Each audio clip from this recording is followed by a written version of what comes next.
Welcome to another Streamyard live stream. Today we are talking about mistakes that live streamers often make that cost them results on YouTube, because live streaming content is definitely different than video content. So you have to do things in the live streams that are kind of similar to what it is that you do in your video content, so that you can make sure that you can take full advantage of the opportunity that you have of uploading content or live streaming directly to YouTube. So before we get into this, I want to let you know that this stream is going to be with me and Roberto Blake. Roberto Blake's going to be here in just a second. He's just grabbing a tea really quick. So we are going to be right into that. But before we get into this, as he's coming in, the reason that I actually just want to give you a little bit of information in terms of how YouTube works, so that you can understand some of the things that we are going to be talking about later, and you'll have some context in terms of the importance of what it is that we're going to be talking about later. So in a nutshell, of course, just like anything on any social media platform, when it comes to YouTube, you have the side of things where you have to make sure that you're getting a response from the people that are being presented your content. You have to be able to get a positive response from the people that are actually consuming your content. And that doesn't matter if you're live streaming, if you're doing video content, whatever it happens to be. The thing is the same, to where the humans that are interacting with the YouTube platform also have to interact positively with what it is that you are doing in terms of the click, right? You got to be able to get them to click, and in terms of participating in the stream itself, since we're talking about live streaming by itself. But the idea about some of the things that we're going to be talking about is that, one, audience retention, which is, in a nutshell, that's basically how much people watch your live stream or how people are reacting to your live stream. That's a very important part of what is happening when it comes to your live streams, and if you're getting results or not on YouTube, because you have the moment when you're actually live, right? And when you're actually live, then you have, just like we have right now, you have the interaction going with the audience, right? You have people coming into the live stream, you have people showing up, people are coming in and like, hey, what's going on here in the live stream? And because of that, you want to make sure that you are, basically talking and everything when it first comes on. But basically, at the end of the day, what it is that you have to make sure that you're doing is that you have to make sure that even when your live stream is finished, that for the sake of your live stream performing well on YouTube, because it's a video at that point, after your stream is complete, you have to make sure that you're doing certain things so that YouTube can deem your live stream replay as a satisfactory experience for their users, so that they'll continue to show it to more and more people on the platform that are right for that live stream or the live stream replay at that particular time that they happen to be on the platform. And YouTube, their algorithms are what actually deem that as, something that their user, or a particular user on the platform, is likely to interact with. And really quick, I just want to say Roberto Blake in the house. Roberto, so right now, since we're talking about how YouTube works, Roberto, do you want to explain a little bit about why it's so important to make sure that some of these things that we're going to be talking about here today are, that people are mindful about these things in terms of, the algorithms when it comes to YouTube? Yeah, I think one of the most important things is to always remember that the algorithm does in fact follow the audience. The algorithm isn't there to hurt a creator or punish a creator, or, oh, I've got to fight with the YouTube algorithm. It is there to help a viewer. If you're complaining about the YouTube algorithm, you probably aren't complaining about it when it comes to watching the content you want or what's on your homepage. As a viewer, you probably are just thinking about it of like, oh, why am I not getting enough views? And if you really think about it, it's your responsibility as a creator to make sure that the system understands who you're making content for, and that you are making it as easy as possible to identify who your content is for, what the value of your content is, what it's about, and that you've set yourself up so that psychologically it's easier to click on your video versus a dozen other options on the screen. Why aren't you getting views? You're competing with a dozen other options, and you have a bunch of hoops to jump through just to get someone to click your video and then decide whether it's valuable or quality, or whether it's a good experience and all those things. And a lot of people are losing the game, Nick, right off the bat, by not thinking enough about how their videos are perceived before somebody even watches them. And so that's important. And then in terms of something like a live stream, you have to make sure the replay value is there. And you have to also accept that it's harder to commit to a longer form piece of content, especially for people who may not be familiar with you. So the way you package is even more important at that point. And you have to understand that the majority of people that are going to watch a live stream replay are going to be people who are familiar with you, or at least are interested in what the topic or packaging is. So that's a big deal, Nick. I think a lot of people take it for granted, and you've got to do that work. I agree. And some of the stuff that we're going to be talking to you about today, there are things that are important to do on the front end before you stream, things to do while you're streaming, and things to make sure that you do after your stream is complete as well, so that you can make sure that you take full advantage of the opportunity that you have on YouTube. Because if you're putting out the effort to live stream in the first place, then of course you want to get the best possible results out of the live stream and the effort that you're putting into what it is that you're doing. So to get into the actual topic of what it is that we're talking about today, the very first thing, which we already loosely started talking about, is not considering the replay when it comes to your live stream. So when we talk about not considering the replay, one of the things that's really important to make sure that you keep in mind is that, like StreamYard, for example, they have the intro in there to where you can have that 10-second countdown, right? And that's awesome. And it gives you that, little bit of time to prepare. However, when it comes to the replay of your video, another thing that you have to make sure that you're considering is the viewer experience. So if you want people to click on your live stream, which, we were just talking about how important that is, you want them to click, and then you want them to actually watch some of your live stream. Well, the last thing that you want to do when you're streaming for the replay is have a 10-second intro on the very front of your video. You want to make sure that you cut that off, because what that does is that interrupts the viewer experience. So basically, when somebody clicks on a thumbnail on YouTube, they're expecting to watch something. They're expecting to get some type of content. They're not expecting a 10-second countdown. So if you're going to have your live stream to where you have that 10-second intro, it's a really good practice to make sure that you go in after the fact and you cut that intro off, so that when somebody comes in right after they click it, they immediately get right into the content that they were expecting when they actually click on that thumbnail itself. So when you are doing all of these things, it's really important to make sure for the replay that when your stream starts, you don't lollygag, so to speak, in terms of, just kind of saying things like, hey, let's just wait for some people to show up before we get started and things like that, because that's another thing that just decimates the replay value of your live stream on YouTube. Other things like telling people this is what we're going to be talking about in this stream right when your stream starts, so that on the replay, your stream is structured correctly at the beginning to lead people into the actual content that they are going to be getting from you in your live stream replay. Roberto? Didn't realize you're sipping your tea.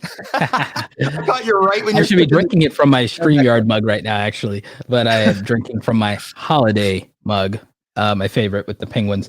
But the thing that you're saying is absolutely correct, Nick, is that in general, you have to consider replay value. I think it's one of the most overlooked aspects of live streaming is, people focus, and they should focus on their viewers, focus on the people in their audience, but they also need to think about the fact that there's some people who are going to miss the live experience, in the same way that people, if you look at even traditional media, traditional television, it's formatted and structured in such a way to where even if you miss a live event, you're not regretting watching the replay. It's worth watching over and over again. My favorite example, the Macy's Day Parade, is something that you can watch years later and still get enjoyment out of. Yeah, good call there. Another thing too on the replay side is, and this actually takes us into the second mistake, but it also refers to the first one, is, one thing that people often do in live streams as well, and I've been guilty of this in the past also, is they'll have these big long sequences of an introduction. So they kind of, they use it as kind of like a way to hype up the live stream. Like, okay, the live stream starts as soon as you hit that live button, all of a sudden you're live, but then you get this big long 20-second sequence before, like an intro sequence before the live stream actually starts. So an important thing to think about with that sequence is that you want to make sure if you use something like that, that before you drop that sequence, that you have a really good hook. And what a hook is, if you're not familiar with that term, is when somebody first clicks on your live stream or the replay, that you tell them what it is that your live stream is about and what's in it for them, so that they're more likely to actually wait through some of that sequence in order to get to the actual content itself. But when you are using some type of intro, like a graphical intro or any type of intro sequence, it's important to make sure that you make that as short as possible, because you can use that as a segue, and it's a great way to transition from the hook into the actual content itself. Plus, it gives you a quick breather and a quick moment to reset before you get into the actual content. However, you want to make sure that you make that short. So I personally recommend, and we'll get Roberto's thoughts on this here in a second, but I personally recommend like 3 to 5 seconds maximum.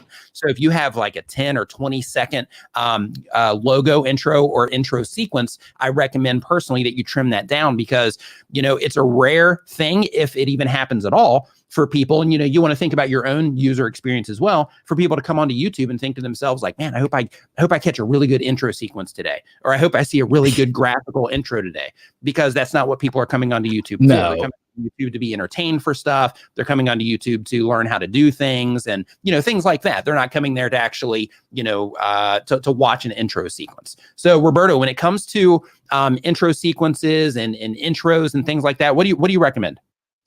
So I recommend something that's like maybe 3 seconds or less, and, you know, placeit.net lets you like put together this stuff for free without even having to learn Adobe After Effects.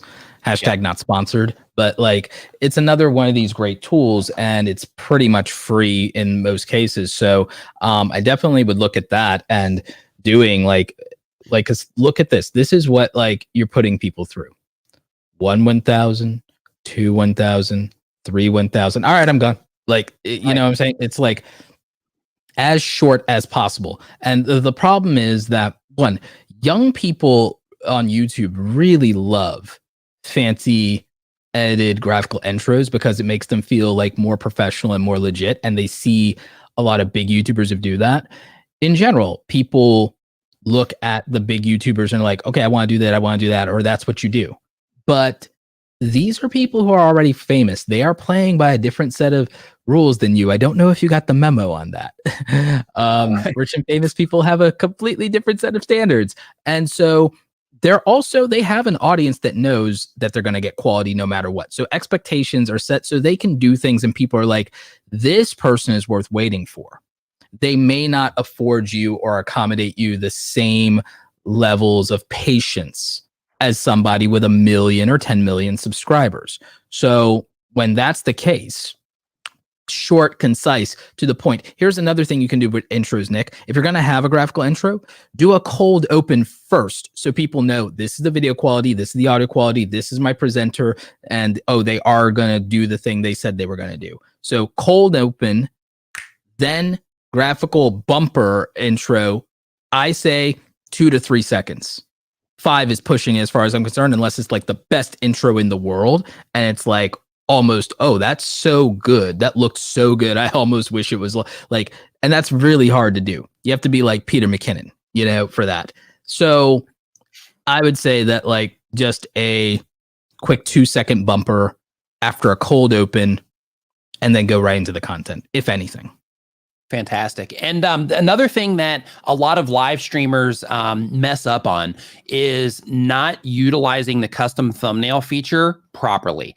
So using templates is great, right? Because templates, you know, they can make it to where you can work faster and things like that, especially if you're live streaming all over the place. Let's say, I know some people, they do multiple live streams per day or multiple live streams per week. And because of that, you know, it can be difficult to come up with like a new custom thumbnail every single time that you live stream. However, you want to make sure that you are considering, especially if you're just getting started. So, you know, luckily Roberto and I, you know, we've got over 1 million subscribers. So, you know, people have watched, you know, millions of video views between Roberto and myself. And because of that, you know, like our faces on our thumbnails and things like that, they definitely, you know, carry a bit of weight when it comes to the YouTube platform specifically.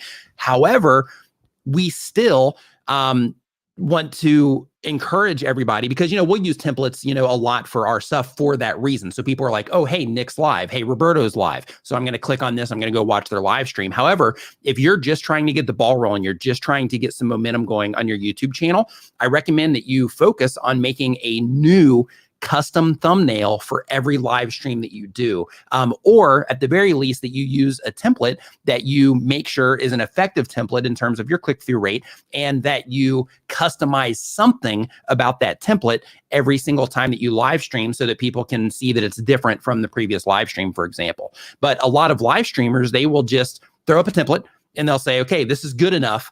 But at the end of the day, if you can't win the click on YouTube, this is like, your video will die. Your live stream will die. You will not get viewers. You will not get replay viewers if you cannot win the click, because the thumbnail and the title, of course, is the very first point of contact with a new or a returning visitor to your live stream.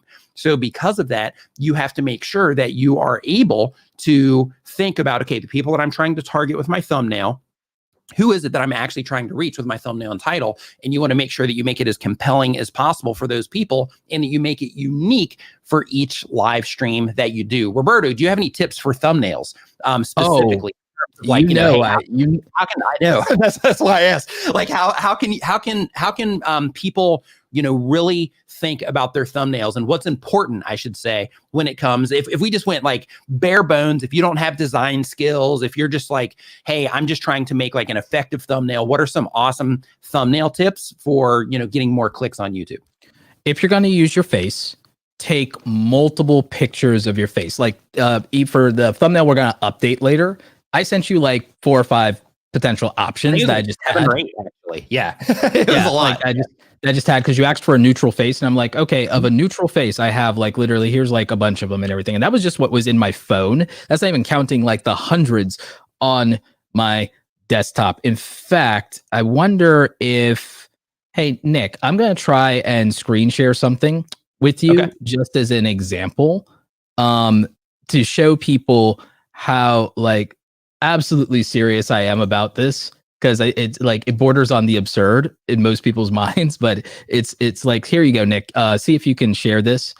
Like, this is a folder that I did for some photo shoots, specifically one to have a surprised and a few neutral expressions with my blue background, and then I also did some stuff holding the camera because there was a specific thumbnail that I wanted to make. And you can see literally that this is just one folder out of these. I'm gonna, like, there's one here that says silver play button. I'm gonna show you guys this. Like, think about how many poses and how many different photos I took to be able to get these thumbnails for the YouTube tips videos that I do. And how many times, like, I just did even a slight variation of that, and it matters. And these are some of my best performing thumbnails, Nick, of all time. I have I think it's like 3 YouTube related videos that I did this year that have like over 100,000 views a piece. One of them has like 300,000 views now, and it's by using a lot of very specific thumbnail techniques that don't even rely as heavily on design, Nick, as on photography. So if you're not a designer and you don't have a lot of graphic design skills, just staging your photography, having somebody take your smartphone and you do a couple of poses, or a real camera if you have one and you have the setup for that, and really thinking about how you're gonna pose to tell a story or to illustrate an idea or a concept is really important. And you saw that, Nick, whether it's I'm using a camera or whether I'm doing something else. Even I think there's like a series of these where I'm just doing serious poses, and I did variations of that. And look at how I use, all right, I'll try this hand, I'll try this combination, I'll try this. You see what I'm saying?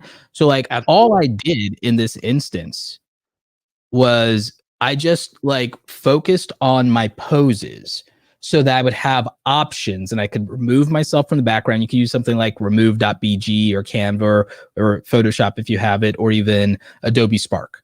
And You can remove yourself from a background, or even if you don't, you can put your text on it in Canva or whatever it is, and you can just use poses to your advantage and use body language and facial expression to communicate what is going to get a click. And in addition to that, take photos. Sorry. Yeah, and in addition to that too, you also want to make sure that any text that you put on your thumbnail, you want to make sure that you scale the thumbnail down on your computer, on your phone, whatever it happens to be, or you just publish it privately on YouTube and then you look at it on your mobile device to make sure that any text that you happen to use on there, or any imagery that you use in your thumbnail is also you're able to read it. And you want to use as few words as possible to get the point across. So it might end up being 5 words, it might end up being 6 words, but the fewer the better, because the thumbnail, what you're trying to do is you're trying to grab attention with the thumbnail, and then your title and your thumbnail work together as a team to win the click. So because of that, you want to use the thumbnail to grab the attention and possibly win the click just by itself, or encourage them to, because you stopped them in their tracks, encourage them to read the title, which will then be compelling enough to win that click in that situation as well. But when it comes to the thumbnail and title working together, it's really important to always remember that when you're making your thumbnails, because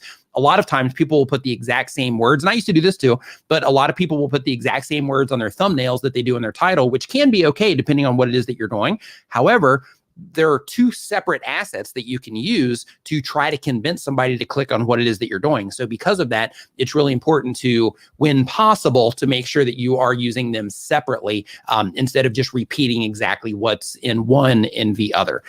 So another thing as well that a lot of live streamers do when it comes to just mistakes on YouTube is, if you want to get the most replay value possible out of your live stream, it's advantageous to not date your live stream. And what I mean is, unless you have a live stream to where you're keeping people up to date on specific things, or maybe you're sharing news about, the industry that you happen to be in, you do not want to say things like, like for example, like, hey, it's Thanksgiving coming up and, blah, blah, blah, because then immediately the content is dated. Especially if you talk about current events and things like that are not relevant to the content that you make, then what you're doing is you're kind of taking that evergreenness a little bit out of the live stream that you're doing. So when you date your live streams by saying those types of things or referencing current events, like for example, if we, in this live stream, because I'm just going to do it right now, if I say 2020, and I say things like, the situation that we're dealing with in the world, which I'm not going to say it, but you know what I'm talking about.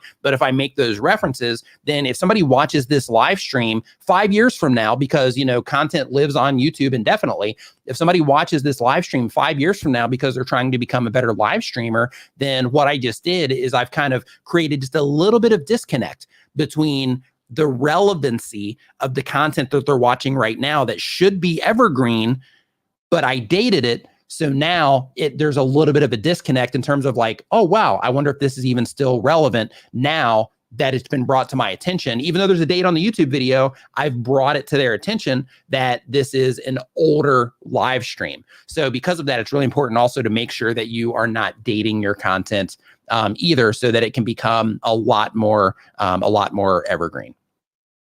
So, so far, I just want to say, if you're enjoying this live stream, go ahead and give us a thumbs up. If you have a YouTube live streamer friend that you think would get some type of value out of the stream, make sure that you share it with them as well, so we can get them in here, or so that they can watch the replay as well. Roberto, next mistake. Okay, so let's see. In our list of mistakes, and I just need to pull that up real quick. Actually, cue me, if you don't mind, Nick, cue me up with the next mistake, and then I'll riff off of it. Okay, absolutely. So the next one on our list here is not encouraging viewers to interact, thumbs up, share, etc. Yes, that's a big one. So encouraging people to share and to promote the stream is a huge deal. Nick just did that and showed you how it's done. Asked you to share it with a friend who is a live streamer. I also encourage, and we'll talk about this later, even scheduling your streams in advance and hyping them up and getting people to talk about it and getting people to make it a priority. Make it a priority. Like, we all love Nick's live streams. We love Nimmin Live, right? If you're a part of the Nimminati, in fact, in the comment section right now, in the live comments, like hashtag Nimminati, if you are somebody who's part of the Nimminati and you tune in every Saturday morning at 9 9:30 a.m. Eastern Standard Time. Okay. 9 a.m. Like, what's that? I said 9 a.m. Eastern. 9 a.m. Sorry, 9:30. 9:30 is about when I turn on. Like, when you hop in. yeah. So anyway, like 9 a.m. Eastern Standard Time on Saturdays. If you have that kind of blocked off and know that like Saturday morning you're waking up with Nick Nimmin, then hashtag Nimminati in the chat right now. Right. Okay. But the reality is that when we have something like that, it's easier for people to share, people to talk about it, and people to make it a priority. And then in terms of people engaging in the chat, those interactions, in my mind, also show YouTube that this is a loyal audience. And I think based on how you interact with someone's channel, it's hard for me to prove this, but I have this experiment that I'm running like on a new laptop to like with a new user profile just to kind of like prove this stuff, but it's a little rough making the content around it to make an experiment video. But I believe that the more you interact with a channel, whether you're subscribed to it or not, the more YouTube promotes it to you. And that includes how much time you spend on a stream. And people spend more time on streams when the host engages with them directly or acknowledges them by name. Talks to them or answers questions or engages with them in some meaningful way. And we see that in YouTube, and we also see it in Twitch. The Twitch community is a great example. Just sitting in Twitch live streams, Nick, is a great way of larger streamers to understand how somebody who streams for a living conducts themselves. If you want to pick up some subtle pro tips, you pay attention to how they interact with their audience, how they entertain, how they set up their stream, how they do their design. And then also, even though they're larger, you could still look at the fact that they share and they promote. They say, hey, I'm going live. And that's why also, as much as it seems like a hassle to have other social media platforms, having Twitter is important because it's a way to not rely on notifications or algorithms to know that there's a loyalty audience that's following you there. There's probably people who have you notified notifications for every tweet. There's a sizable audience that you can use to get people into your live streams. So building relationships one-to-one in other platforms is actually really powerful. A good friend of mine, Kirsten, Miss Click, she promotes on Twitter and in Instagram whenever she's going live. Nice.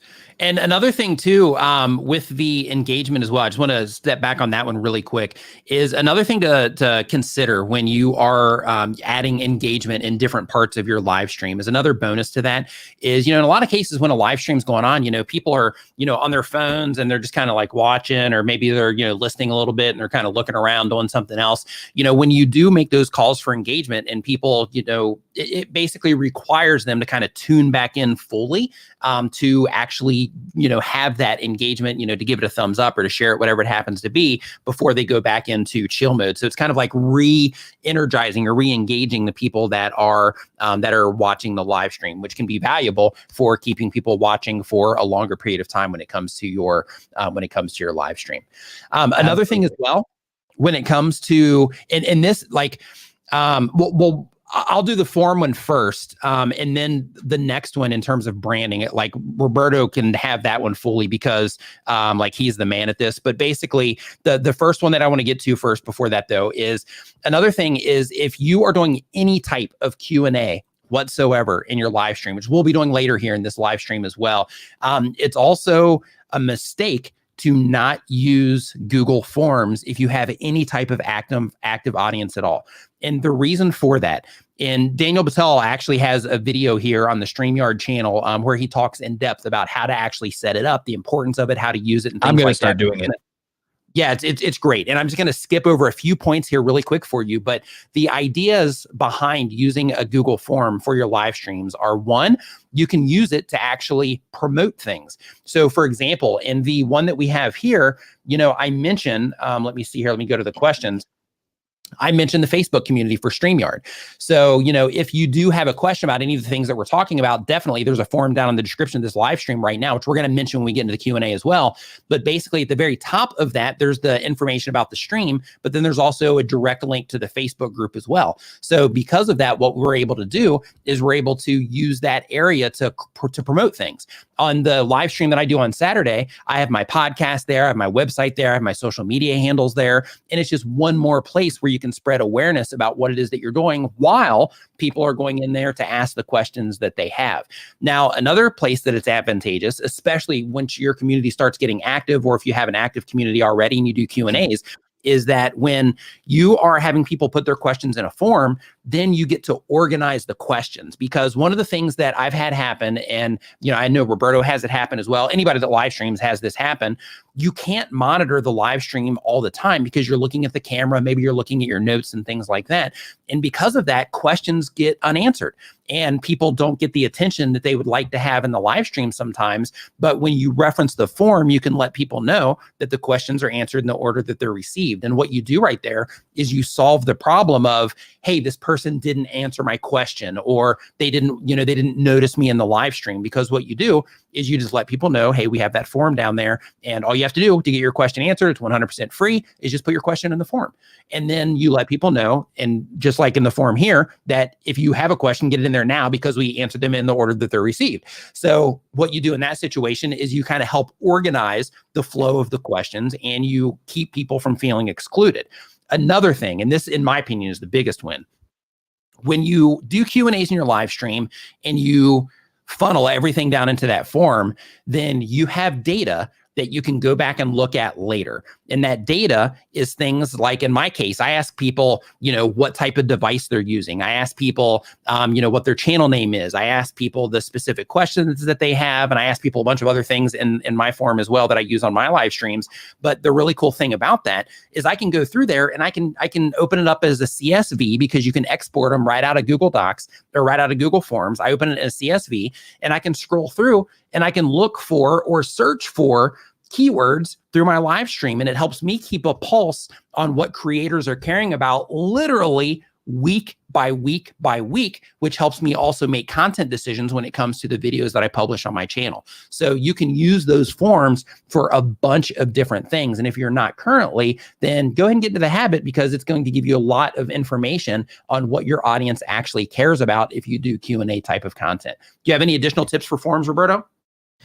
Yes, I would definitely say to not make them too long, and to try to keep the questions like simple, but something that is genuinely useful to you and could be actionable if you're asking something specific, like example, Nick, or hey, are you somebody who's using Streamyard right now? Which, by the way, if you're not, you should sign up for free with the link down below. Nick and I both use it, obviously, and we're here on the Streamyard channel because they are, hosting us. They do sponsor some of our live streaming content, but the reality is we were paying for it before we ever got involved with them. I'm still paying for it, by the way. Yeah, likewise. Yeah. I guess so, we can have that conversation, right? Yeah. Yeah, oh yeah, I'm still paying for everything. I'm still literally paying for everything that sponsors me. But the funny thing is that when it comes to these forms, you want to make sure that one, it is definitely a way for you to set expectations. Like Nick says, people don't want to feel ignored. People don't want to feel neglected in a stream. It still happens sometimes, but at least this is a process where you can say, hey, I gave you a method for this. And then you also have a way to keep yourself accountable and to also not get thrown off of like an agenda you might have in a stream. You might have a plan for your stream, and there might be people who are very adamant, but you at least can also, with your stream, kind of have a format where saying, okay, here's when I'm going to do the things that we need to get through because I need to either keep you informed or I need to do the show. And then here's where I'm going to interact with you and answer your questions. So you could have segments and formats. You, for example, Nick, have moved to bringing in guests toward the end of the show so that you can get through people's as many questions as possible, because you're trying to respect the audience's time and their constraints and when they might come in. So you'd rather knock it out at the top of the show and then use the latter half and the wind down for the show to then add the extra element of guest. So combining your forms with a format for your show where the form becomes useful, because you might need to give people a few minutes to trickle into the stream before you go and utilize the form. So the first 15, 20, or 30 minutes may not be the time to answer questions or rely on that and do that level of interaction, because people haven't had time to come in, promote the stream, or even think of something to ask and put down. So you might have 0 questions for the first 15 or 20 minutes. So you have to have a plan for that. So that's part of the format. Then you might have something that you need to do or address. And so you need to know where to have that in your format and then utilize your form. That's my thought on that one. Yeah, and with that too, another thing that I want to add is, if you the type of content that you make, if you do any type of Q&A related things, or you do any type of like how to or help related content, regardless of the industry, another thing that it also tells you, in addition to like keeping your thumb on the pulse of what's going on, it also gives you content ideas. So you can basically just go through that form and you can say like, hey, this person wants to know this person wants to know this. So let me make a tweet about it. Let me make a TikTok about it. Let me make a Facebook post about it. Let me make a podcast episode about this particular question, or maybe a live stream or a piece of video content. So it just gives you, a lot of material, so to speak, as well, when it comes to, video ideas and that sort of thing. So forums are awesome. So if you're not using them already, make sure you get in the habit of it, as long as the content type that you have supports it. But another mistake that a lot of YouTube specific live streamers make is not taking your branding seriously across your live stream and the channel itself. So Roberto, let's talk about branding for a second. What are your, what do you think that branding is important? If so, yes. Why? Well, 100% yes. And not just because like I have a design background, and not just because, I also like sell templates or anything like that. I've always believed that branding matters, because branding sets expectations, consistency, and familiarity. And it's something you see with the biggest overall YouTubers. Mr. Beast has a very specific brand. PewDiePie has a very specific brand. The person who I think has the most like amazing brand in the world of live streaming is Dr. Disrespect. He's a former Twitch streamer, now now a YouTube streamer. Yeah, he is the most over the top. The bar has been set. Nobody even comes close to Dr. Disrespect when it comes to the branding of his live streams. And I mean, literally every aspect of his live streams is branded. He has not only a custom aesthetic in terms of the set design, the green screens. He is in character 100% of the time. He has a character. He has a costume design. He has logos, branding, color schemes, specific fonts. A Dr. Disrespect thumbnail is a Dr. Disrespect thumbnail. And it's like a movie poster. Everything about him is like walking into like an 80s Rocky Balboa Rambo type like scenario. He is that of live stream first person shooter gaming. Like he really is, and he has built the entire brand. But he also, in addition to the visual aspects of his brand, he has a custom soundtrack that was produced for him, something I'm working on myself, Nick. With my producer. So he has a custom, by the way, you guys can hire people to do this kind of thing for you on Fiverr, and it may be reasonable, or it might be something you save up for, but he really, from the visuals to his wardrobe to the color scheme, the fonts, the logos, and again, even the sounds and music. And then for when he needs to take a break, when you're a live streamer, you got to take bio breaks. That's a real thing. He has a short video and a loop of short video skits that were pre-filmed that are just funny and entertaining that he can throw up as like a small kind of commercial break when he has to go ahead and, BRB, be right back. So branding, I think, is extraordinarily important, because branding creates a unique experience for your streams. It's no accident when someone comes onto your stream. It sets expectations. It sets a level of quality, and it goes a long way to creating an experience where I'd rather be here than someone else, because I see the quality, I see the effort, I see the consistency, I see the thoughtfulness. And also, it makes your stuff easier to recognize. So this is thumbnails. This is everything. Also, in terms of, a lot of you know that you want sponsors. You want to work with companies and brands.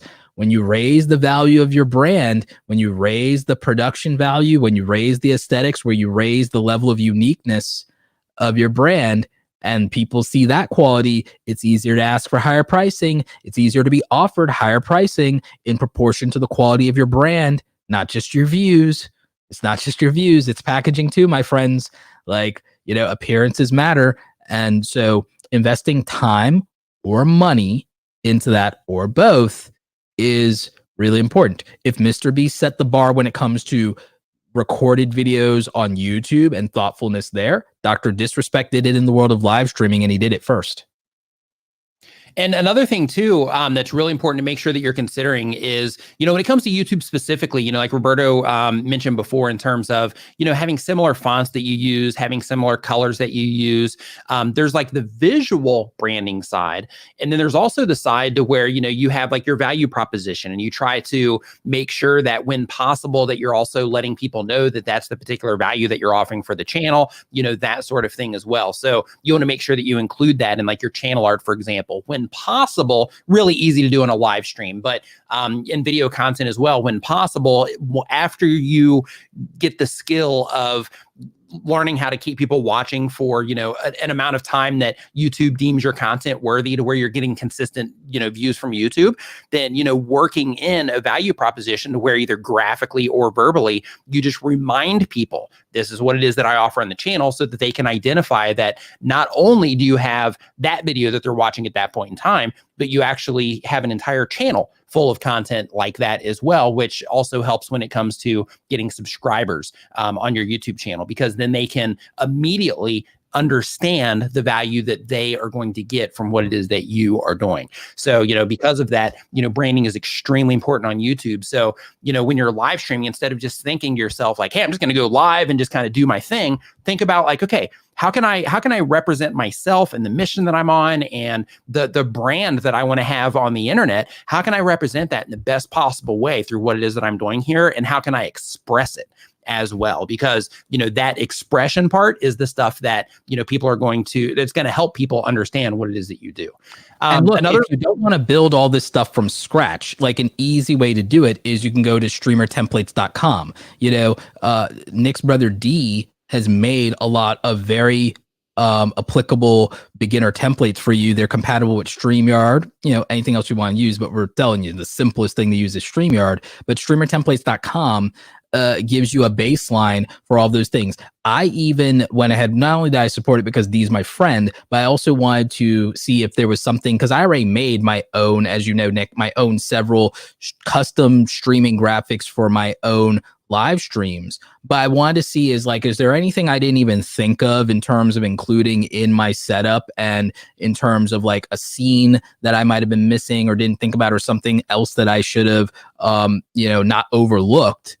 And it was really helpful to me to see just like, how does a professional streamer structure their graphics package? Because for me, I dissect people like Dr. Disrespect, people like Harris Heller, people like Shroud and Ninja, and Pokimane, and I look at their branding because they're the tippity top. But if you can't do that and you're not a designer, it's intimidating, and you're not going to think of everything. And even if you are someone like me or Nick, you won't think of everything and you won't catch everything. So just having a template instead of a blank canvas makes it a lot less intimidating, and you can still customize it and make it unique. But, if you can't build templates from scratch like we do, we used to do that for a living. I think just using templates wherever you can get them.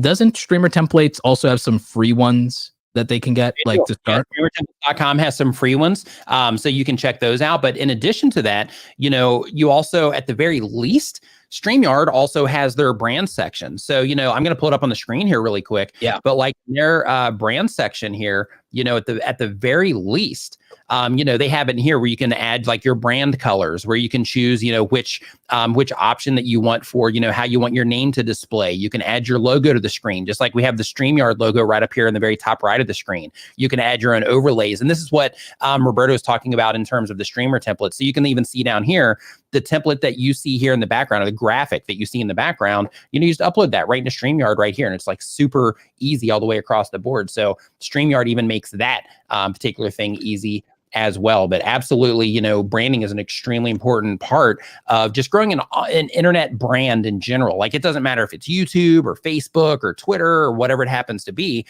part of growing an internet brand is having all that stuff in order in terms of your colors, your value propositions, your, all the little details of what it is that you do as well, because people connect to that sort of thing. Naming, the group of people or naming your audience, whatever it happens to be. Like we have, the Niminati, for example. Roberto has the Awesome Squad. So, things like that, to where, people can connect with that as well as part of, the thing that kind of helps build hype around what it is that you're doing, and the identity that they can also connect to also when it comes to your brand. So all of that across the board is extremely important when it comes to live streaming, and tons. I would say a majority, wouldn't you, Roberto, of live streamers don't even consider branding? But the top ones do. And like, it's part of that. It's part of representing yourself. Even when you aren't at the tippy top, you should at least look like it. In my opinion, it'll make it easier to get there because people respect it. People respect it, and they'll go visual authority. That's what I call that. I call it visual authority. I agree with it. It happens in real life, Nick. We know that. We know that you get treated better if you wear an Apple Watch or a Rolex. We know that. We know that if you wear name brands, you get treated a little bit better. We know that. So why would that not be true with regard to your internet online presence? Like showing up to a date, ironing a shirt matters. It really does. It really does. And a lot of people just go live. A lot of people just go live all wrinkled and everything. We got to worry about that hoodie life. So, but you see what I'm saying? It's the aesthetic, visual authority, your branding, seeing that consistency, seeing like when you see somebody has like a quality thumbnail versus just and it does work for some people, like just a screen grab out of the video. The reason that works sometimes is because people go, oh, at least it's not clickbait. And that can be fine depending on what it is. But a lot of people just straight up, if they see a well-designed thumbnail, if they don't think it's too gaudy or it's in bad taste, they'll at least say, I believe that that's probably a quality video because of the effort put into the thumbnail or the quality of the photography, or hey, they may not even consciously think about it, but in a world where like Apple has probably conditioned all of us to care a lot more about clean and sleek design than we probably would admit, then I think that those things can psychologically, even in the back of your head, be deciding what you're going to click on and what you're going to do. And another thing too that a lot of live streamers are not doing is considering their titles when it comes to, like, really quick, how many people here that are watching the chat right now? We've got like 200 and some change people in here. How many people here would like to get more views on your live streams and your live stream replays? Just give me a hashtag me. Because one of the things that live streamers will do is they will just name their live stream like, Tuesday live stream, or, channel name. We'll just say Streamyard for the sake of this conversation, but it would be like Streamyard live stream. It would be, like that kind of stuff. But what you want to consider is that, like we were talking about with thumbnails before, your titles are one of the things that's going to generate views for you. So because of that, it's really important to make sure that you are considering the people, just like you, when you watch YouTube videos, that you're considering the people on YouTube that are being presented your content by YouTube, and considering how you can write your title in a way that you're going to grab their attention and pull them into what it is that you're doing, and that they can identify that what it is that you're doing is for them. So for example, if you add a keyword, a topical keyword, doesn't have to be a full keyword phrase, just a topical keyword. And don't just think, when you're thinking keyword, don't just think, okay, I need to add this particular keyword for search. You want to add the keyword that's going to grab the human being's attention that is getting presented your live stream or your live stream replay on their homepage or on their mobile feed when they are logging into YouTube, or when they open up YouTube, or they're scrolling through. So for example, if you look at the live stream that you're watching right now, the title of this live stream is YouTube live streaming mistakes and how to fix them, or something like that. But the very front of the title, first, I wrote this title probably 10 different ways, maybe 15 different ways before I said, okay, yeah, this is the one that I'm going to go with.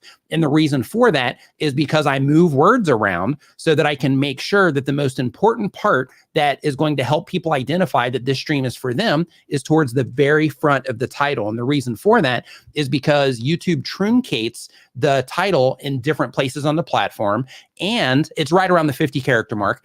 And in addition to that, if you are targeting English language market, then in that situation, in English, we read from left to right. So because of that, if somebody sees the thumbnail, one, there's text in the thumbnail that just calls out live streamers, so you know that it's for you there. But in addition to that, you also have, if that grabs your attention, you look at the title, YouTube, right? This is for YouTube. That's what we're talking about here. So I'm identifying that live streaming. So right there, it's like, oh, okay, this is about YouTube and this is about live streaming on YouTube, and then mistakes. And then anything that comes after that isn't really that big of a deal, because what I'm trying to do is I'm trying to grab your attention with that title and let you know that it's about YouTube. It's for you if you're a live streamer. And these are some mistakes that a lot of live streamers make. So what I want you to do when you see that title, and you should be thinking about things in this way, what I want you to do when you see that title is I want you to think, oh, so this is about YouTube live streaming. I live stream to YouTube. This is about mistakes. I wonder if I'm making any of these mistakes. And then I want you to click on it, and then I want you to come hang out in the live stream. So that's the idea behind the title when we write it that way. So what you want to think about is the thing that's going to grab the attention of the people that are going to be clicking, or that you want to click on your live stream or your live stream replay. You want to think about what it is that you can do at the front of your title to help them identify that your content is for them. And of course, to help push them over the edge as well by adding compelling things, after the thing that's going to grab their attention as well. Roberto, do you have any additional information or any just advice when it comes to, Yes, I'll if you want to share this real quick, I'll show you guys something real quick. So I did I think one of the last live streams I did on my main channel, Nick, was like a literal 5-hour deep dive into YouTube analytics. 5-hour live stream, Nick. It has 10,000 views, and most of that is replays. And it still is getting views and still getting comments and people thanking me for it. One, I immediately, almost no intro, and immediately jump with Streamyard into sharing the analytics screen and then putting myself off in the corner here. So people are like, oh, wow, he's getting right to it. And wow, I can see everything. I can even see how much ad revenue he makes on and so what I did was the thumbnail I made for it was meant to be intriguing. It was meant to show how many views and how much ad revenue and how much subscriber growth I had and all of it right up front. And I angled it so that you can see it's interesting. But with the title, the title was something like sharing all of my YouTube analytics with you, was the title. That's really compelling. And then I think in parentheses, I put YouTube deep dive in parentheses, right? That title, and it took me a while to workshop that title, Nick, because I had to think about what was the most compelling thing I could write about that. I have a title formula now, Nick, where I have revealing my blank strategy. And then I could either go revealing my blank strategy for the first time or revealing my blank strategy, full transparency, then combined with something in a thumbnail that kind of is reflective of the story that I'm going to tell. And so with my live streams, whether it's my live streams for my podcast or for my YouTube deep dive Q&A sessions, I've been moving to this thing to where I'm creating the most compelling title possible that's using some kind of triggering mechanism. So I know that transparency is something that people really care about, especially now. I know that the concept of a reveal is compelling. I know that. So things like because a lot of people don't share that kind of stuff. I don't share that stuff. I don't give it, nobody knows my stats. There's a few people that have access to my stats. Outside of that, nobody, nobody knows. So, a lot of people are really protective about that stuff. So, just that transparency thing that you're talking about, by itself is huge. So finding out what your leverage is, finding out what your unique, compelling element is, but then you have to present that in the packaging, both in the title and in the thumbnail. So for me, I was like, people want to know, and they were like, and there's people who would look at those views and look at that ad revenue or even that subscriber ratio and go, I get more views than that, and I'm not getting either that level of growth or I'm not making that kind of ad money. So what the hell is happening? So that would make them click. That's compelling. The YouTube logo being in there is an immediate signal to someone's brain that, wait a minute, because I know we go left to right, top to bottom in the Western world. So I know that even though normally I would avoid that right-hand corner, it was the perfect place compared to the rest of this to slap that YouTube rectangle with the play button. And it's the red against the white with me with the black. I've got foreground, middle ground, background. I went with every psychology trick in the book to tie this thumbnail to a title that I would get replays on a very long video, because clicking a 5-hour video, Nick, is really hard. But knowing that you're basically getting a free YouTube analytics like masterclass, it makes it worthwhile. And the fact that within the first like 10 seconds of the video, those analytics are right up there on the screen, the first 5 or 10 seconds, that was all intentional. So you got to tie a title to a thumbnail. And in that first like 5 to 10 seconds, you got to deliver on the promise of that title in that thumbnail. And that's what's going to really tie all of this together in a nice little neat bow. So I just wanted to share that just to show them, because I know show works better than tell. I want to show them what I did. So really quick, Human City Junction, we have a form down in the description where you can ask your questions, and we're answering those in the order that they receive. We're going to be hopping to those here in just a second. And another thing really quick that I just want to share when it comes to your titles and your thumbnails is it's really important to make sure if you listen to the nuance of everything that Roberta and I were just talking about when it comes to the titles and the thumbnails, is that we know exactly why we use the certain words, why we're using certain colors, why we're using certain imagery and things like that, what it is that we do. And we can literally look at a thumbnail and we can say, oh, well, this is because of this. I want people to think this when they see this title. I want them to do this. I want them to understand this specific thing. And the reason for that, or what I want you to do, I should say, is that I want you to, with your next title and the next thumbnail that you do, and with every one from here after, define why somebody should click on what it is that you're doing. Define why the thumbnail that you're making would be important to the people that you're trying to reach. Define why the words that you're using in your thumbnail should make sense or help people understand why the video that you're making is for them. So, super important to do that, because that's going to help you get more views on your videos. Because if you look at your thumbnail and you look at your title and you are sitting there blank and you can't understand why it is that somebody should be clicking on what it is that you're doing in that situation, if you can't understand it, they're not either. So because of that, you need to be very intentional about all of the things that you're doing on your YouTube channel and your video content, your live streaming content, because all of these things matter and they create what becomes ultimately a successful YouTube channel. So Roberto, do you want to get into the Q&A? Yeah, we absolutely can. If you feel like you've hidden the main points that you wanted to cover for this. I think the one last thing I'll say is check your hardware before you stream. Something that, definitely is overlooked. And I think because I think we covered the rest of things that we would otherwise cover in the stream pretty well. But check your hardware before you stream. Like, you should be doing pre-checks and you should plan before you stream. You shouldn't be checking your hardware right before you stream. Like, if you can know the day before, the morning of, an hour before, you need to know that everything's in place. You need to do audio checks. You need to do video checks. You need to make sure that everything is up and running. And something that Nick does that's very important is he often will monitor, and I do this sometimes too. He'll monitor his live stream. Now, me, I've got this wide screen, so I have an app that kind of splits it into 3 screens. But sometimes I'll also monitor on my phone. Sometimes you guys will see me that I might look down or check on my phone just because I don't have another monitor or an iPad in front of me. Nick uses an iPad.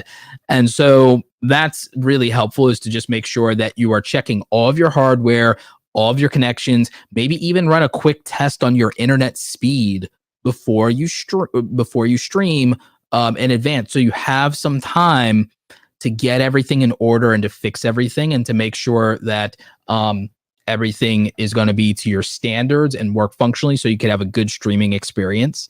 You don't want to be on the hook to do a stream and then have to do it subpar because a piece of equipment is giving you a hard time. So yeah, with that, I think we can get into Q&A. So the very first question says, as a gaming clips YouTuber, should I create a separate channel dedicated to game streaming so I don't confuse my audience on the value proposition of my main channel? Roberto? I would stream on Twitch and I would post the clips to YouTube. And I think it's really powerful. A lot of my friends do that, like Miss Click Gaming. She does that. There are a lot of YouTubers who absolutely stream on Twitch. And then within 24 hours, because if they are an affiliate or a partner, there's exclusivity for 24 hours. They post the clips and highlights to YouTube, which helps because it gives their editors time to do stuff. And when you want to have editors that can do your clips for you, maybe you use VidCharge, which, Nick has coming down the pipeline, But yeah, that's what I would do. I would stream on Twitch as a gamer, and that's a gaming community. And I would use YouTube and Twitch to grow each other. I would piggyback them. It's a strategy recommended by Harris Heller, your stream doctor. So yeah, it's a good strategy and it works. The next question is, I stream from a room with hard walls with no sound treatment. What kind of budget mic would you recommend for reducing room echo? So for me personally, I would take that approach from a couple different angles. So the very first would be to get a microphone like this. Basically with this particular microphone, if you turn the direction away, then you're going to hear, because of my processing, I'm not sure how much of an impact it's making, but basically you're going to hear that, the volume is going to go down drastically. And the really cool thing about that is that I have an air conditioner going right here. So some of that echo that you might be getting can be reduced through the type of microphone that you use. So the brand, it's up to you. There's a lot of different options out there, but I would avoid using things like a lavalier. I would avoid using a shotgun mic that's far away from you, because then in that case, it's going to pick up all of that stuff in the room. You want to get your microphone as close to you as possible. So when I make videos, because I use the same set here, this microphone is just out of frame and it's so close that I can almost touch my nose, and I can touch my pinky to the front of the microphone, and I can almost touch my nose with my thumb. I'm about this far away from my nose in that situation. So the better audio comes from having the microphone as close to you as possible. But what I encourage you to do, and you can do this really cheap with stuff that you already have, and I used to do this actually before I put like a sofa in here and things like that, is before you live stream, if you have blankets laying around your place, take them, put them on the floor. Of course, if you have chairs that you can, kind of put some blankets over and things like that, do it. Use blankets, use towels. And what happens in that situation is it takes the pressure off of the microphone, so to speak, because those things, the blankets and the towels and that sort of thing, they basically catch some of the sound that's bouncing around the room, and they kind of help quiet it down. So some of that sound deadening material that you were talking about before, if you don't have that, not a big deal. You can use blankets and towels and clothes and, that sort of thing in order to help make the room sound better. I'm dealing with the same problem in a place that I'm moving into. Do I have to go in and treat it for sound and all that stuff? So I'm actually having some fun as I add things to the room. I added like a big, huge rug in the floor. That brought it down considerably just by itself. I added another rug over in the corner. That brought it down just a little bit, that sort of thing. So because of that, just those small things just that you have laying around your house can make a big difference in the actual sound quality itself. Because of the budget question, the type of mic you're going to want to get is a corduroy mic, regardless of brand, regardless of something. And if you're saying budget, maybe don't spend less than 100 to 150, save up for it. Blue Yeti is good at a budget. Razer has a microphone for streamers as well. That's good on a budget. I bought that for somebody who works for me for my coaching business, and it does fantastic. And she's in a room with echo, and it does a good job. The Razer.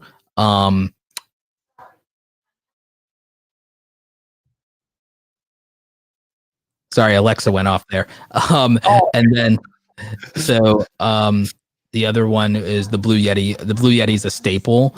Even Marquez, MKBHD, one of the biggest tech YouTubers, he still has that in his arsenal with all of his fancy gear and his like $1,000 shotgun microphone. When he goes on interviews, a lot of time he'll still be using the like Blue Yeti Blackout Edition. So on a budget, those are the microphones that I know produce good quality, even if you have a a open room where you might otherwise not have sound treatment. The next question that we have is, it says that my live streams do not have replay value. Shall I unlist them or think of second channels for just live streams and clips? Thoughts? So if you are uploading video content and your live streams don't have replay value, just some things that I want you to consider, because I don't know where you're at on the journey. So if they have zero replay value whatsoever, but you are trying to qualify for the partner program so that you can start making money from ads. If you're at that part in the journey, then in that case, I would leave them listed for the sake of still having that public watch time and view count that's going to help you get into the partner program faster.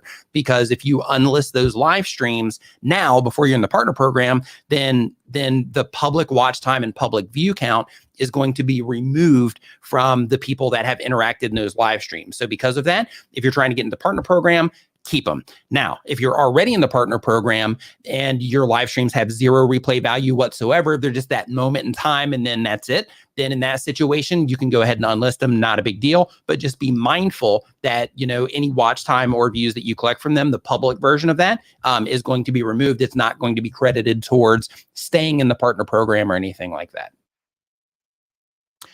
The next question that we have here in our list is, this is from Adventures in Dirt. It says, is there any way to do a multi-camera shoot with StreamYard and switch between them? Roberto?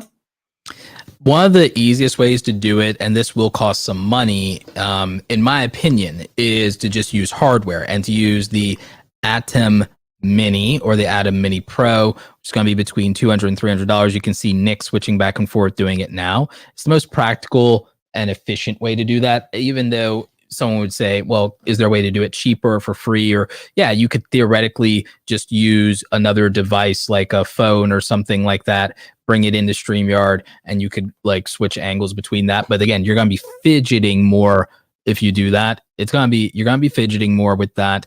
In a lot of cases, it's not going to necessarily be the kind of quality you want, and it's not going to create the best experience. So, and also you're taking up more of your bandwidth by doing it with another device. So that could also reduce quality. So in my mind, the better option is to just use the Atom Mini or some type of switcher. It's the most reasonable, affordable, and the smallest profile one that, in fact, actually, I just grab it off my other desk real quick. And while he's doing that, on the StreamYard channel here, I actually had a conversation with the team here, and we were talking about my setup. So there's a video here on the StreamYard channel where I talk about the entire setup. I actually show it from the point of view of this camera. You can see the devices and see everything that I use here. And Roberto's holding one in his hand right here. And I'm holding up my phone so that you can get a sense of its size. This is a regular iPhone 12, and then this is the Atom Mini, just so you have an understanding of size. This is the iPhone 12 Pro Max, and this is the Atom Mini, just so that you have an understanding of size. So the thing is, in terms of profile, it's not a lot in terms of all the other stuff you have. I could put this on my desk with my Stream Deck and with my Rodecaster and my giant wireless keyboard, and I still have plenty of room, and it doesn't really do anything significantly to taking up space. And the JVlog says that the Minicam software works amazingly as well for them. So that's another thing to consider. So the idea with the Minicam software is it lets you switch between sources, so that way you can kind of do it on the fly. So that's definitely a great option as well. Thanks for that, the JVlog. So our next question here says, any chance to get less lag of the audio in my live stream? So typically that happens in the signal chain. So if you are getting a lag in terms of the difference between your video and your audio, then there's something happening in terms of your camera versus the audio signal that's being picked up. So if you're using an external mic, then depending on the settings for that particular mic, you might be able to go in and adjust things. However, if not, then you might want to go in and actually look at the updating your drivers and all of that stuff so that you can make sure that everything's up to date to help make sure that everything's synced up as much as possible. So here, this system is like, I've got a bunch of stuff going on here in terms of the system. I've got the mic, and Roberto has the same exact setup. The microphone is routing through the Rodecaster, and then I've got like the camera that's going in that way, and then the other cameras are going through like these devices that Roberto is just showing on the screen. So there's a lot of chaining going on here in this situation, but we're able to keep it together, just because the computer is good enough to hold the hardware together. And then of course, StreamYard does the heavy lifting in the cloud for the actual stream health itself. So the next question that we have, let's see here. I'm planning to do a live stream tutorial on how I edit my videos, like an edit with me type of live stream. Is this good content for a live stream, Roberto? I'm planning on doing it. Boom. There you go. Answer that one. That was probably the most concise answer that we've, or the most concise thing that we've said all the entire live stream today, Roberto. The next question here is, oh no, we asked that one already. Next one, and really quick, I just want to highlight in terms of the efficiency of the form here. So if you were here earlier when we were talking about the form, this situation right here where I'm just going through and I'm answering them in the order that they received, unfortunately, we're not going to be able to get to everybody here because we're already over our stream time. However, I just want to just highlight the efficiency here in terms of being able to collect this information and be able to share this with you. And I want to let you know, if we don't get to your question, it might end up as a topic for another live stream or a video here on the channel or something like that. So don't feel that it went unnoticed or that we don't note your question. So I just wanted to make sure that you know that. But the question here is, what's the best way to improve watch time with the questions that you ask guests and answer? What questions do you stay away from? Great question. Roberto. Anything that is political that's not economics. So if something is tied to taxes, it makes sense to answer that because that's a business thing. Otherwise, just steer clear of it. In terms of anything that are good questions to improve watch time, it's something that's engaging and something that the interviewee is passionate about will really do the trick, because if you can bring something out of people, making them tell stories or get nostalgic is actually really helpful. In my interview with Marquez, MKBHD, I took him back to the early days of YouTube, which was something that has never really happened for him in like interviews. And he got really nostalgic and really excited about that and talking about how it was back in the days and thinking fondly of it and of some of the people who helped them in the beginning. So doing that is really good in terms of as an interviewer, making sure that you're letting your interview subject talk, interrupting as little as possible, which is hard to train yourself to do. It's easier said than done. It looks easier than it is, especially if you also are excited about the subject matter. And another one that's good is make sure you do have questions prepared, but be willing to kind of throw them out and go where the stream takes you, go where the conversation takes you. The best thing is conversations. We see this all the time because, I mean, look at Joe Rogan, most successful podcaster of all time. It's conversational. Even if you don't love Logan Paul, you might love his podcast. I'm in that camp. The podcast is so fascinating because it's uninterrupted and largely unedited conversations. And so to be a fly on the wall in that scenario with compelling people is really intriguing. It's very hard to turn off. It flows very naturally and it feels very comfortable. So that's why I would say it will produce the most watch time. You have another thought on that, Nick? Absolutely. When it comes to that, you also want to, and one of the things that you'll hear people who make content like Roberto and I, one of the things that you'll hear us talking about a lot is the importance of understanding your audience and who it is that you're actually making content for. Because there's the creator side of, hey, I'm making this because I love it. But then there's the audience side of like, what are the people that I'm actually reaching? What do they care about? How can I make content for them in a way that's best for them? Plus, I enjoy doing it too. So the reason that that's important is for things like this. So for example, if you know your audience, that helps you stay on track with the conversation that you have with the guest. Because, for example, if you're in here trying to learn about live streaming, and Roberto and I mean, we do this on Niman Live, but like here, because it's a different thing.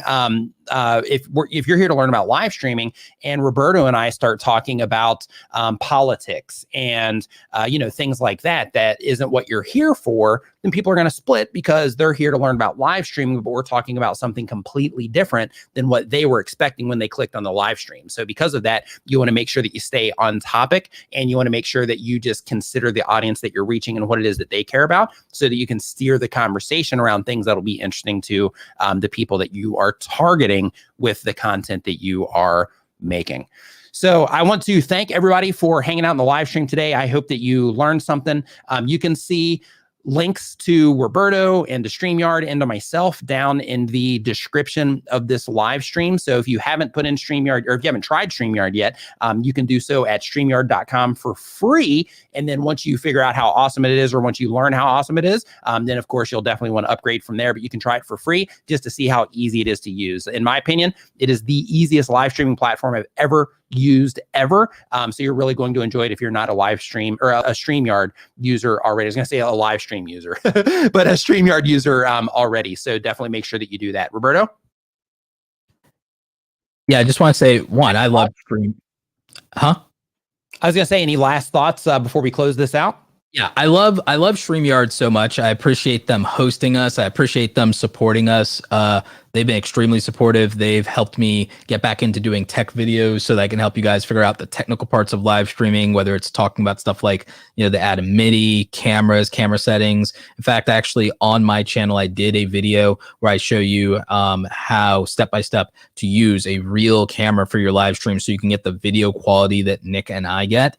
And it's a little bit more involved than people think it is, so you might want to check that out. But like I said, I do want to thank them because they do support us. They support content creators, and we enjoy them because we were using them before they ever decided to work with us. And I want to thank everybody who joined the stream, everyone who asked questions. There's about maybe 5 of them we didn't get to. If we didn't, just like, if you want, you can hit me up on Twitter and I'll try and answer the question. I might even like do a Twitter video real quick if it's really short. But yeah, thanks everybody for coming, and like, we really appreciate you. And I think, are you still doing a Nimin live this Saturday, Nick? Absolutely. Yeah, Then absolutely. I might actually. Yeah, I was gonna say Roberto's on there a lot. So you can catch us. If you enjoyed this stream with our conversation here, then you'll definitely enjoy Nimin Live as well. But you can find links to both of us down in the description below. Yeah, absolutely. And I'll probably also, even though I think it's I don't know what the exact date is, but Sunday I'm probably also gonna do a live stream myself, and we might do even a few channel reviews. So if you're looking for the channel reviews, those will be coming back shortly. I'm so glad that you said that. So one, if you want your channel reviewed, make sure that you show up for Roberto's live stream, because he really runs it down and he really cuts through all the like fluff and tells you exactly what you need to know. So make sure that you check that out. Also, make sure if you want to see somebody else's live or somebody else's channels reviewed, so that you can say, hey, am I doing that on my channel? Or, is there anything that I can get out of this that I can apply to my channel? Daniel Battelle, who's in the chat right now, and my brother D, they actually had a session here on the StreamYard channel as well that you can watch the replay of, to where they do that same exact thing, to where they give tons of amazing tips for content creators that happen to be participating in that stream. So you want to make sure that you're here for the next one of those as well. But you can find information to all of that down in the description below. The StreamYard channel, Roberto's channel, my channel, everything. So make sure you subscribe to everybody and everything, and we will see you next time. Thanks for hanging out. Hope you learned something. And if you did learn something, make sure that you apply all of the stuff that you learned in this live stream, so that next time you're here in the live stream, you can be like, hey, I got all that stuff taken care of, and so that you can start, getting better results on YouTube. So thank you so much for watching. We will see you next time.